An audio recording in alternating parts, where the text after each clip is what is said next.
வணக்கம் நண்பர்களே. 2025 ஆடி மாத கிரக அமைப்புகளின்படி சிம்ம ராசிக்கான பலன்கள். இந்த மாதம் உங்களுடைய ராசிநாதன் ராசிக்கு பரிணாம இடத்துல புதனோடு சிக்கி விட்டு அமர்ந்திருப்பாங்க. ராசியில செவ்வாய் மற்றும் கேதுனுடைய அமைப்பு இருக்கும்.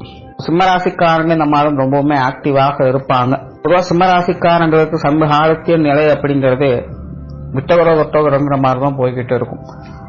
எதையுமே முழுசா ஒரு நிறைவும் ஏற்படுறதில்ல, பெரிய அளவுல குறையும் ஏற்படுறதில்ல. ஒரு மாதிரியான சகிப்போடும் குழப்பத்தோடும் தான் எல்லா விஷயங்களுமே போயிட்டு இருக்கும். ஒன்னு ஆகும்னு சொல்லணும், இல்லைன்னா ஆகாதுன்னு சொல்லணும். எதையுமே சொல்லாம இப்படி ரெண்டும் கேட்டான்னு இழுத்துட்டே இருந்தா எப்படி அப்படிங்கிற மாதிரியான ஒரு டென்ஷனும் பிரஷரும் உள்ளுக்குள்ள போய்கிட்டே இருக்கும். பெரும்பாலும் எல்லா விஷயங்கள் காரியங்களும் சிம்மராசிக்காரங்களுடைய மனநிலை இப்படித்தான் இருக்கும். மெல்லவும் முடியல முழுங்க முடியலங்கிற மாதிரி தான் சில காரியங்கள் போயிட்டு இருக்கும். நல்லா இருக்கா இல்லையா அப்படிங்கறதே புரியாத ஒரு குழப்ப நிலை தான். இந்த மாதம் பாத்தீங்கன்னா கிட்டத்தட்ட அந்த மாதிரியான சூழ்நிலைகள் தான். பட் இருந்தாலும் ரொம்ப ஆக்டிவாக செயல்படுவாங்க, ரொம்பவே சுறுசுறுப்பாக இருப்பாங்க.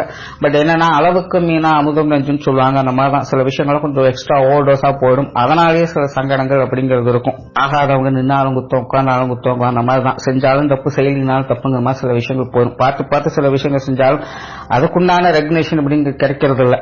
பாராட்டலினாலும் பரவாயில்ல, குறை சொல்லாமையாவது இருக்கலாம் அப்படிங்கிற மாதிரி தோண ஆரம்பிக்கும். சோ தனிப்பட்ட முறையில சிம்மராசிக்காரங்க சிறப்பாக தான் செயல்படுவாங்க. எல்லா விஷயங்களுமே சுறுசுறுப்போடும் அவங்களுடைய திறமைகளை முழுமையாக வெளிக்காட்டக்கூடிய நிலைகள் எல்லா விஷயங்களுமே இருக்கும். பட் அதுக்குண்டான ரெகக்னேஷன் வெளியிலிருந்து கிடைக்காது. முடிஞ்ச அளவுக்கு இந்த விஷயங்களை கொஞ்சம் நிதானித்து அனுசரித்து செயல்பட்டுக்கிறது நல்லது. வேலைப்பாடுகள்ல சிறப்போடு இருப்பாங்க. தொழில்நுட்பத்தோடு ஆரிய நுணுக்கங்களோடு செயல்படக்கூடிய ஆற்றல் சிம்மராசிக்காரங்களுக்கு உண்டு. அது தொழில் வேலை உத்தியோக ரீதியாக ஒரு சாமர்த்தியமான விஷயங்களை எதிர்பார்க்கலாம். தனிப்பட்ட முறையில உங்களுக்கான டெவலப்மெண்ட் சார்ந்த விஷயங்களை எதிர்ப்பாங்க. உங்களுடைய தனிப்பட்ட தகுதியை வளர்த்துக் கொள்றது அல்லது புதிய விஷயங்களை கற்றுக்கொள்றது, புரியாத விஷயங்களை பற்றி அறிந்து கொள்றது. இந்த மாதிரியான அமைப்புகள் அந்த காலகட்டங்கள் ரொம்பவே சிறப்பு. குறிப்பாக தொழில் வேலை உத்தியோக ரீதியாக நல்ல விஷயங்களை ஏற்படுத்தி கொடுக்கும். மற்றபடி இந்த ரிவார்ட் சார்ந்த விஷயங்கள்லாம் பெருசாக எதிர்பார்க்க கூடாது. முயற்சி பலனை எதிர்பாராதுங்கிற மாதிரி தான் இந்த தொழில் வேலை உத்தியோகம் சார்ந்த விஷயங்கள்லாம் இருக்கும். அதே போல அப்பப்போ கொஞ்சம் பொழுதுபோக்கு விஷயங்களையும் ஈடுபாடுகள் அதிகரிக்கும். ரொம்பவும் அதிகப்படியாக உடல் உழைப்பு கொடுத்தாலும் உடம்பு அழுத்து போயிடும், மனசு சலிச்சு போயிடும். இந்த மாதிரியான நிலைகள் அடிக்கடி வந்து போறதுனால இந்த பொழுதுபோக்கு விஷயங்கள்ல ஓய்வு சார்ந்த விஷயங்களும் ஈடுபாடுகள் அதிகரிக்கும். சிலரெல்லாம் பாத்தீங்கன்னா அடிக்கடி வெளியிடங்களுக்கு போய் ரிலாக்ஸ் ஆகக்கூடிய அமைப்புகள் ஏற்படலாம்.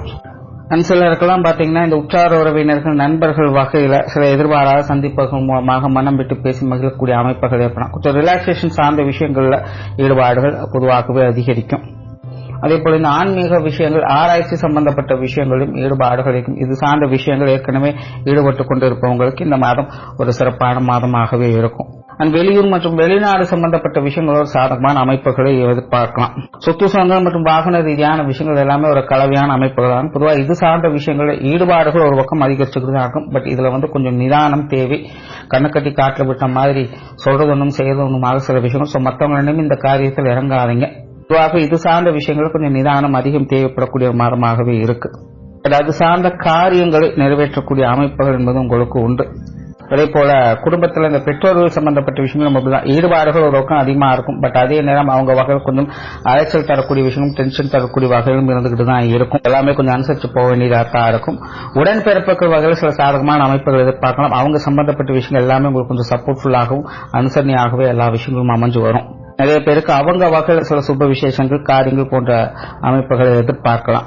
மாணவர்களுக்கு கல்வி மற்றும் வித்தை சார்ந்த விஷயங்கள்ல அலைச்சலோட ஆதாயங்களை பார்த்து வருவாங்க. மாணவர்களுடைய தேவைகள் பூர்த்தியாகும். மாணவர்கள் சில ஸ்பெசிபிக்கான விஷயங்களும் ரொம்பவுமே சிறப்பாக செயல்பட்டு வருவாங்க. அவங்களுடைய சிந்தனை ஆற்றலே பாத்தீங்கன்னா ரொம்பவுமே வித்தியாசமாக இருக்கும். எழுத்துச்சொற்கள் கூட்டு குதுவாதுங்கிற மாதிரி ரொம்பவுமே பிராக்டிக்கல் நாலேஜோடு செயல்பட்டு வருவாங்க. எல்லாமே காரண காரியங்களோடு சரியாக இருக்கணும் அப்படிங்கிற நோக்கத்தோடு சில விஷயங்கள்ல தேடல் மனப்பான்மையோடு அவங்க செயல்பட்டு வருவாங்க. இந்த மாதிரியான அறிவு தேடல், அறிவு வளர்ச்சி போன்ற விஷயங்கள்ல சாதகமான அமைப்புகளை அவங்க பார்த்துட்டு வருவாங்க. பொதுவாக சிம்மராசிக்காரங்களுக்கு இந்த உடல்நலம் சார்ந்த விஷயங்களை கொஞ்சம் கவனம் தேவை. குறிப்பா உஷ்ண ரீதியான தொந்தரவுகள் கொஞ்சம் அதிகமாகவே இருக்கும். இந்த காலகட்டங்கள்ல உடல் அலைச்சல்கள், சோர்வுகள் இதெல்லாம் கொஞ்சம் அதிகமாக தான் இருக்கும். இதெல்லாத்தையும் கொஞ்சம் கவனமாக இருங்க. ஏன்னா ராசியிலே செவ்வாய்க்கு எதுவும் அமர்ந்து இருக்கிறது கொஞ்சம் டென்ஷனை அதிகப்படுத்திட்டே இருக்கும். பிரஷர் அதிகமாகும். ரத்தம் சார்ந்த விஷயங்களை கொஞ்சம் சங்கடத்தை ஏற்படுத்தும். பொதுவாக இந்த உடல்நல விஷயங்களை கொஞ்சம் அலட்சியம் இல்லாமல் இருக்கிறது நல்லது. ஓராள சிம்ம ராசியை பொறுத்த வரைக்கும் இந்த மாதம் பார்த்தீங்கன்னா எல்லா விஷயங்களையுமே அலைச்சலோட ஆதாயத்தை பார்த்து வருவீங்க. டென்ஷனை தவிர்த்துக்கிறது நல்லது. முடிஞ்ச அளவுக்கு சின்ன சின்ன பிரச்சனைகள் பெரிதுபடுத்தாமல் இருங்க. நன்றி, வணக்கம். வாழ்க வளமுடன்.